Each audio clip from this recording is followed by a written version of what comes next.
କବିତା, ତୁ ତ ଖାଲି ରାଗୁଛୁ ଆଉ। ନୀରବ ରାତିର ଛାତିରେ ତାତୁଟିଏ ହୋଇ ହିସାବ କଷୁଛି ମୁଁ, ତୁ ଠିକ ନା ମୁଁ ଠିକ। ହେଲେ ଭାବନାର ଚାଦରରେ ମୁଁ ଏମିତି ଢାଙ୍କି ହୋଇ ପଡ଼ିଛି ଯେ ପୁରାପୁରି ଅଣନିଶ୍ୱାସୀ ହୋଇ ପଡ଼ିଛି ରେ। ଭାବୁଛି ତୋତେ ଥରେ ପଚାରିବି ବୋଲି, ହେଲେ ତୁ କୋଉ ଶୁଣିବୁ ଯେ, ତୁ ତ ଖାଲି ରାଗୁଛୁ ଆଉ।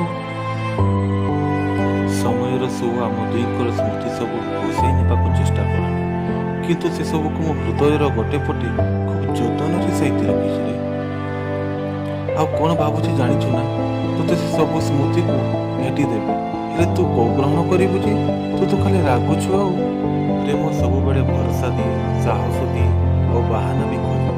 ଆଉ ମୁଁ ବି ତୋ ସାଥିରେ କଥା ହେବାକୁ କେତେ ଯେ ବାହାନା ଖୋଜେ ତୁ ଜାଣିପାରିବୁନି ରେ। ହେଲେ ତୁ କୋଉ ବୁଝୁଛୁ ଯେ, ତୁ ତ ଖାଲି ରାଗୁଛୁ ଆଉ। କିଛି ସମ୍ପର୍କର ଫର୍ଦ୍ଦ ଆପେ ଆପେ କେତେବେଳେ ଚିରିଯାଏ ଜଣାପଡ଼େନି ରେ। ପୁଣି ସେ ସମ୍ପର୍କ ପୋଷ୍ଟା ପରି କେତେବେଳେ ଯୋଡ଼ିଯାଏ ଆପେ ଆପେ ଜଣାପଡ଼େନି ରେ। ହେଲେ ତୋ ମଥାରେ ଗୋଟେ କଳା ବିନ୍ଦି ଦେଖିବାକୁ ଭାରି ଇଚ୍ଛା ହେଉଛି ରେ। ହେଲେ ତୋତେ କହିବାକୁ ଡର ଲାଗୁଛି, ତୁ ତ ଖାଲି ରାଗୁଛୁ ଆଉ। ଆଉ ଗୋଟେ କଥା ଜାଣିଛୁ, ଜୀବନରେ ଭଲ ପାଇବାକୁ ହେଲେ ପ୍ରଥମେ ନିଜକୁ ଭଲ ପାଇବାକୁ ପଡ଼େ। ଏ ଦୁନିଆରେ ତୋ ଛଡ଼ା ମୋତେ କେହି ଭଲ ଲାଗନ୍ତିନି ରେ, ଏମିତି ନିଜକୁ ବି ନୁହେଁ। ହେଲେ ତୋତେ ଏ ବିଧାତା କେତେ ଭାବି ଚିନ୍ତି ଗଢ଼ିଛି ଯେ, ତୁ ତ ଖାଲି ରାଗୁଛୁ ଆଉ। ଗୀତରେ ଗୀତରେ ସିନା ଆକାଶରୁ ଜହ୍ନତାରା ତଳି ହୋଇଯାଏ, ହେଲେ ସତରେ କିନ୍ତୁ ତୋ ଅବୁଝା ମନଟିକୁ ତଳି ପାରୁନି ରେ। ନା, ତୋ ଅବୁଝା ମନଟିକୁ ମୁଁ ଜମାରୁ ତଳି ପାରୁନି ରେ। ବୁଝିପାରୁନି ତୁ ଏତେ ରାଗୁଛୁ କ'ଣ?